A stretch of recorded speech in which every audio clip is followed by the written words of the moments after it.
வணக்கம் நண்பர்களே. நாம் இன்னைக்கு இந்த வீடியோல என்ன ஒரு முக்கியமான தகவல பத்தி பார்க்க போறோம் அப்படின்னு சொல்லிட்டு பார்த்தீங்கன்னா, 2026 தேர்தல் முடிவுகள் வெளியாகி தாவேகா தலைவர் விஜய் வந்து இன்னைக்கு தன்னுடைய பெரும்பான்மையை நிரூபிச்சு இன்னைக்கு தமிழக முதல்வரா இன்னைக்கு தேர்வாயிருக்காரு. அது மட்டும் இல்லாம இன்னொரு முக்கியமான விஷயம் என்ன அப்படின்னு சொல்லிட்டு பார்த்தீங்கன்னா, அவர் முதலமைச்சரா தேர்வானதுக்கு அப்புறமேலு நடக்கிற இந்த சட்டப்பேரவையில அவருக்கு எதிர்க்கட்சியா உட்கார்ந்து இருக்கிறது யார் அப்படின்னு சொல்லிட்டு பார்த்தீங்கன்னா, டிஎம்கேவோட உதயநிதி ஸ்டாலின் தான்.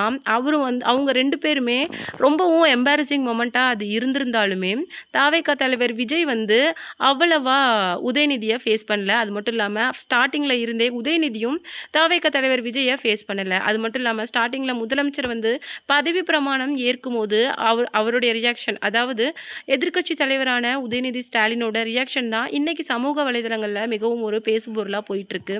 அதுல ஒரு முக்கியமான விஷயமா என்ன அப்படின்னு சொல்லிட்டு பார்த்தீங்கன்னா, எதிர்க்கட்சி தலைவர் அப்படிங்கிற முக்கியமான பொறுப்பு வகிக்கிற உங்களுக்கு இந்த செய்கை வந்து ரொம்பவும் தரமானதா இல்ல அப்படிங்கிற மாதிரி ஒரு விமர்சனம் வந்து இன்னைக்கு உதயநிதி ஸ்டாலின் மேல முன்வைக்கப்படுது. அது என்ன அப்படிங்கிறத பத்தி தான் நாம இந்த வீடியோல டீட்டெயிலா பார்க்க போறோம்.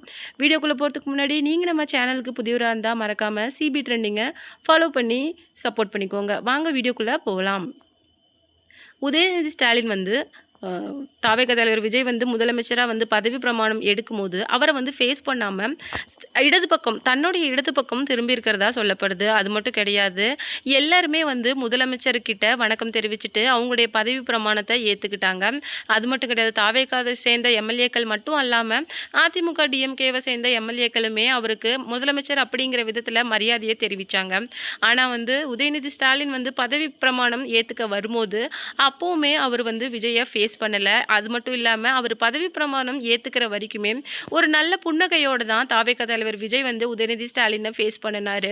இதற்காக வலைதளங்கள்ல என்ன போயிட்டு இருக்கு அப்படின்னு சொல்லிட்டு பார்த்தீங்கன்னா, இதுதான் ஒரு நல்ல தலைவரோட செய்கை. அவர் என்னதான் உங்களை பத்தி நிறைய ஸ்டேஜ்களில் விமர்சனம் பண்ணி பேசியிருந்தாலும், அதாவது டிஎம்கே வந்து தமிழகத்தோட ஒரு தீய சக்தி அப்படின்னு சொல்லிட்டு பல்வேறு விமர்சனங்கள் குற்றச்சாட்டுகளை உங்கள் மேல வச்சா கூட அவருடைய அந்த புன்னகையிலேயே உங்களுக்கு உங்க மேல வச்சிருக்கிற மரியாதை அப்படிங்கிறது அவ்வளவு அழகா வெளிப்பட்டிருக்கு. ஆனா அப்பேற்பட்ட நபருக்கு நீங்க கொடுக்குற மரியாதை அப்படிங்கிறது ரொம்பவும் தரம் கெட்ட செயலா இருக்கு. அது மட்டும் கிடையாது, இது ஒரு எதிர்க்கட்சி தலைவருக்கு அழகல்ல அப்படிங்கிற மாதிரியும் சொல்லப்படுது. அது மட்டும் கிடையாது, அப்போலேருந்து மட்டும் இல்ல, அந்த கிட்டத்தட்ட 234 எம்எல்ஏக்களும் பதவி பிரமாணம் எடுத்துக்கிற வரைக்குமே உதயநிதி ஸ்டாலின் வந்து ஒரு தடவை கூட தாவேகா தலைவர் விஜயை ஃபேஸ் பண்ணல அப்படிங்கிற மாதிரி சொல்லப்படுது.